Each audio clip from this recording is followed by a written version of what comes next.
I know Barry just got up. He's mad at me because it's too early, but he's been a great friend to our show, and people in Alabama love to hear him.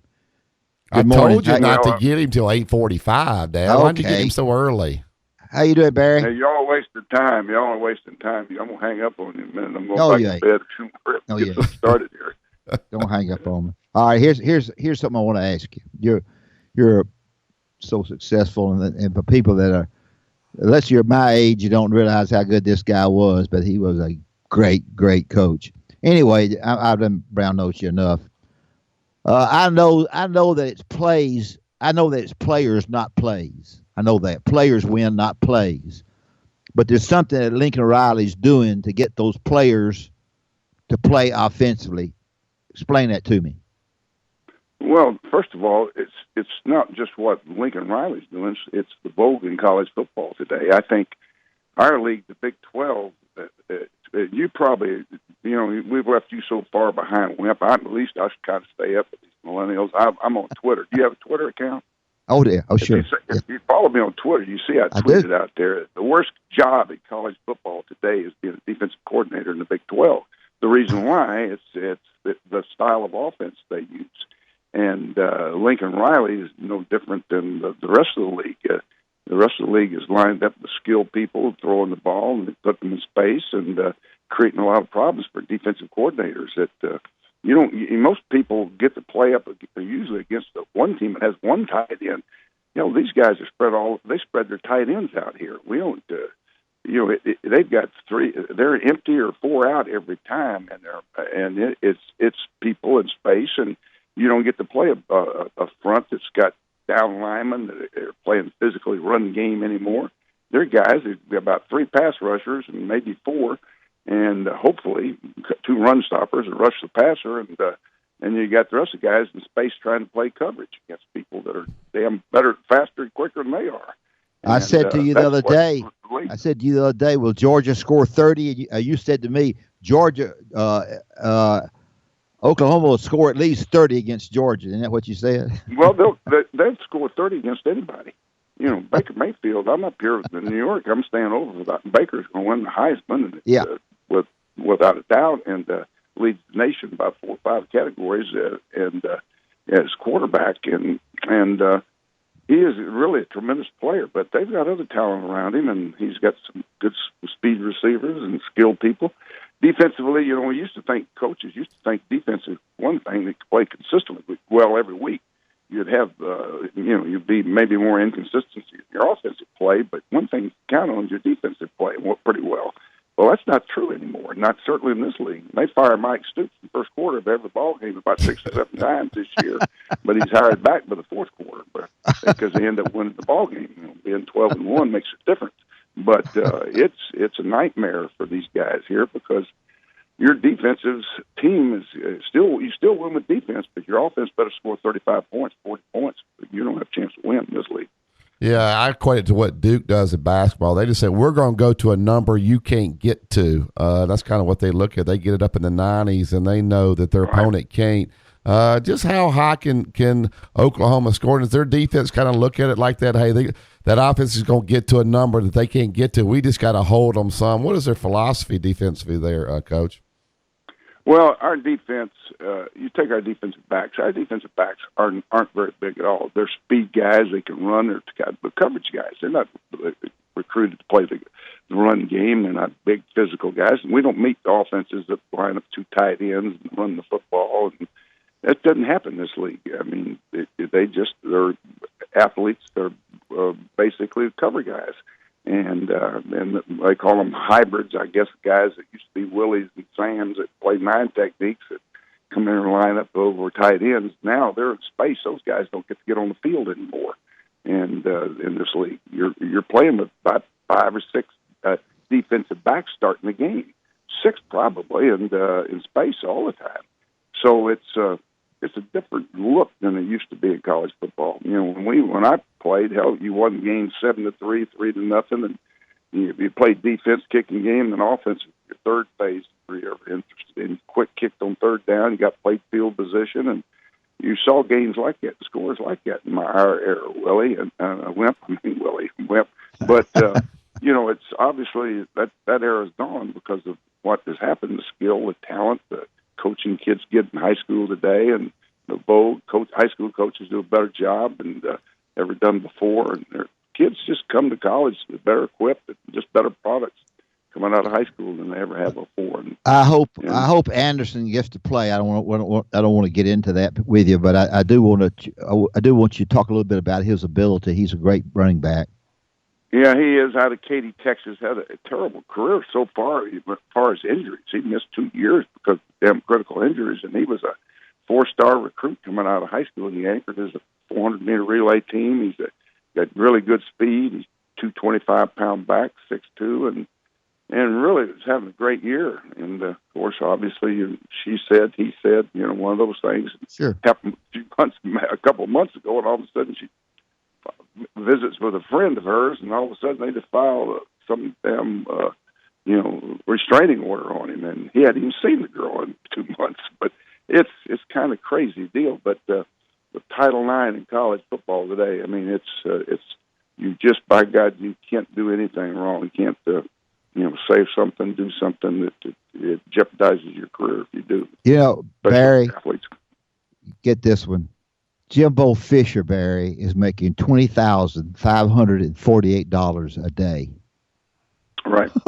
I made 34, I think, or something like that. I'm not sure. What's 24,000 divided by 365? That's what I made. When we had a good, it's different. I figured I'd get you started on that. Get me started on that now. Yeah, because I look at Arkansas coach. You fire, you got to hire. They pay Brett Bielema $12 million to go away, and then they're going to hire a coach that's 14-22 at 8-16 at SMU that plays no defense, and they're going to pay him $4 or $5 million to come over there. These salaries for these coaches, it's just gotten out of hand, hasn't it? Unless you're a coach, yeah, it really I guess it's great. I was surprised when the Arkansas hire. I really was. The best guy, I think, the best coach in college football out there today is Mike Leach, Washington State. Every program he's ever been in, he's elevated every program to win 10, 11 ball games a year, and he has been able to recruit blue chip players. He's had to get walk-ons, and he got everybody's leftovers, and then goes beat. He's done that everywhere. He's the protege. All those guys. He's the mentor of all his proteges in that Big 12 league. You take Hungerson at Dana's at West Virginia. He's a Mike Leach guy.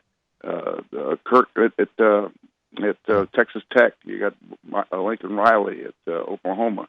You got who's the other guys in the league? There's 4 of them in the league. They're all tutored under Mike Leach, and that's one of them. Big 12 is what it is today. The passing game is because of Mike Leach.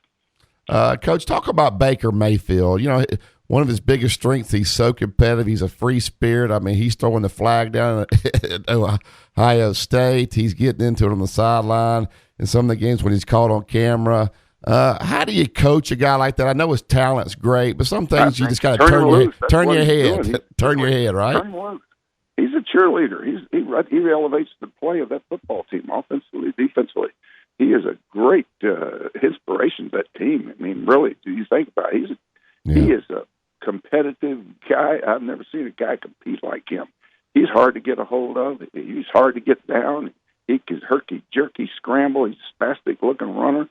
He's not a smooth, fluid athlete like some of the quarterbacks I've had play for me and who are a lot faster. But he's fast enough. He's big enough, strong enough, and he's just is a playmaker, and damn, he can throw a football. Quick release, great velocity, tremendously accurate, and he knows where the field is. He knows where they all are, and he can put it on them, boy. And I'm telling you, he's special. Yeah, let me ask you this: with all the awards that he's up for, I saw his travel schedule. He is gone all the time here for the next week or so. What do you do with a guy like that as far as keeping him sharp, or you just hey, take this time off? When you get back, we'll start working again? It looked like Lamar Jackson last year in his bowl game was almost worn out and struggled. What do you do with a guy like that has to travel so much? I don't know if he's got I don't know what his schedule is. I know Lincoln Riley's going to have it where he's not going to be taken away from his football team, his program, and Baker isn't going to do that either. I promise you he's not. Baker's he's going to do the things that are necessary to win, and he's not going to do anything to detract from that happening, them being successful. So I'm not worried about that at all. Yeah. I'm in New York now. I'll be there this Saturday night. I'll be there for the Heisman and go back home Sunday. But I haven't been. He'll make about the sixth Heisman. I think that we've won. I think we've had most of them been running backs, and the last three have been quarterbacks. So have you and I don't know, have you seen Georgia or Alabama or both play? Not that Alabama and Oklahoma are going to play. I don't, because Alabama's got a tough road to. Have you seen either one of those teams play? Yeah, I've seen Alabama. I haven't seen Georgia. I've seen that. Well, I saw Georgia play against Auburn here, but I've seen Alabama play a couple times, and no, it'll be interesting. I think everyone's excited. I felt that it says so much for championship games when Ohio State didn't get in, right? Oklahoma had to play a championship game, and we play everybody in our league, see it, and we had to play TCU again, which doesn't make any sense. Our damn presidents in our league here wanted to get it done because they felt like Baylor TCU tied a few years ago. It kept them from getting in. First of all, they're private church schools; they weren't going to get in anyway, and they decided we need to have a conference championship game. Well, there's a scenario where Oklahoma has everything to lose, nothing to gain, but playing the damn game. It cost TCU by getting their butts beat again. They drop in the polls. They get a lesser bowl, a lesser paycheck. So my opinion is all the coaches want to get rid of it. They don't want to play it. The athletic director coaches, but they don't get to make that call. Did you? To me, it wasn't even close whether you took Alabama or Ohio State, just based on that Iowa 31-point loss. Did the committee get it right? I said they wouldn't be in. I think Alabama would be in. Yeah. That. Did I know that Oklahoma State and Texas are big rivals and were for you, and I know what you've done. I know what you did when you coached. A lot of these people don't know. Nebraska, too. You got to throw Nebraska in there when I played. Oh, I know. And Nebraska, sure. Yeah. Talk a little bit about, is there a change in Texas and Oklahoma State and Nebraska? I know Nebraska's down from when you coached. Yeah, it's changed quite a bit. Texas, when I played, both of us, when we won that game, both were undefeated and ranked in the top 5 in the country. A lot of times, both of us were 1 or 2 in the country. And that was back in the Darrell Roll era. And Darrell won 3 national championships back in the 70s. Hell, Darrell, when we won a couple of national championships in the 70s there. We had great teams in the 70s. Us and Alabama were the only 2 teams that won over 100 games in the 70s. We were the only 2 schools that did that. And that's back when we didn't play as many games. We only played 11 ball games, including the damn bowl game. And so in that era early on, but they were dominant teams. Nebraska was dominant. Hell, Tom Osborne, Nebraska for 25 years won more football games than anybody in college football ever thought about winning. He had the damnedest record. Hell, he's won 85% of his games, but for 25 years. But not against you. That's not that way anymore. Coach, I don't, is there anything the NCAA can step in and do? I don't like these guys taking these jobs and leaving these players back into some assistant to coach these bowl games. It just doesn't seem right to me. Is there anything the NCAA can do? Step in and say, hey, you've got to at least stay through the bowl before you can leave. I mean, I think it's bad for college football. About that. No, hell, you can't do anything about that. I think they'd have that Supreme Court in a hurry, wouldn't they? Well, I just don't think it's good for college football for these guys. These guys helped you get the new job. I don't like if they fire coaches in the middle of the damn season either. Yeah. That happens. Yeah. And, they're doing it today, and you see it all the time. Things have changed. Went from our era, and athletic directors used to know something about the game of football. Today, most of them come from the sports information world or some area. I don't know what silo they come from, but it's a little different. And, I've always thought the most important things the athletic director and a coach have to have. It was always great to have an athletic director who understood the problems the coach has and recognized why he's not being successful because they've coached or played the game and understand it. And therefore there's they got the coaches back. Obviously they're not going to let somebody have their ear and bend it where they cause a divide between them and their coaching staff. Well, tell everybody what you're doing now. Tell everybody what you're doing now. You're probably not doing anything, so I probably can't tell anything. What am I doing now? Well, yeah. Hell, I'm in New York right now. I was up here last night. Peyton Manning went in the Hall of Fame. There was a great crowd here at the York Hilton. We had to move from Waldorf because the Chinese bought it and they're remodeling the damn place. I don't know if we'll ever get back to that grand old hotel, but we've been going to that hotel ever since General MacArthur made a speech about the Corps to the coaches, and back in the early '60s, and he lived in the towers. And he said, "If you have it in this hotel, our ballroom, I'll speak." And they've been having it there ever since. This was the first time we've moved from there in 50-something years, I guess. Well, anyway, it's been a long time. I was coaching at Arkansas with Frank Boyles. Saw Doug Dickey last night. He was there. I talked with him. I was on the staff with Doug at Arkansas. And, great. You got a chance to this deal up here to see a bunch of guys you've known for a long, long time. Great. That's good. Coach, why don't you tell Philip Fulmer to hire Barry Switzer? You're just what Tennessee needs, Coach. I'm 20 years older than Phil. I don't think he's interested in 80-year-old football coaches. Phil's going to try to hire himself before it's all said and done. Man. Yeah, you know that, right? Probably true. I asked Phil, "Why'd you want this damn job?" He said, "I don't know. They asked me." I said, "I think you had something to do with that too, Phil. Don't kid me." Yeah. But anyway, I don't know what they're going to do at Tennessee. It's kind of, I'd like them to hire Leach, but that'd be something to defensive coordinators in your league down there. That'd excite them to see that happen. Is Stoops enjoying being out? Yeah, I saw Bob and visited with him and Carol. They're up here too, and he's enjoying life. He's got 2 sons that play high school football. I got a grandson. I went to a high school ball game, and my grandson is a sophomore, and he's quarterback, and he threw a 70-yard touchdown pass, Switzer to Stoops. That was kind of neat when the announcer said for 70 yards and touchdown. One of the high school games I was at. Well, how I asked you the other day, Moody's about the same Jim is? Right. He's struggling.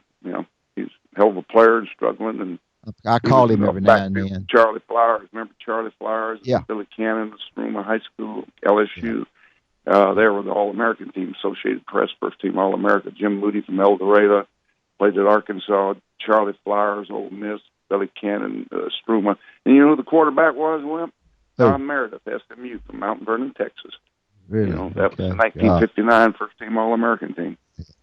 Well, Barry and I really appreciate you being on. It's been nice to be on. I won't call you any more early ever again. I told him not to get you on till 9. He said, "Oh no, he gets up early." Yes, you did. I'm drinking coffee, sitting looking out the window here, listening to your bull. All right, y'all take care. Thanks, Barry. Appreciate it. Thank you. Yeah, take care, Wimp.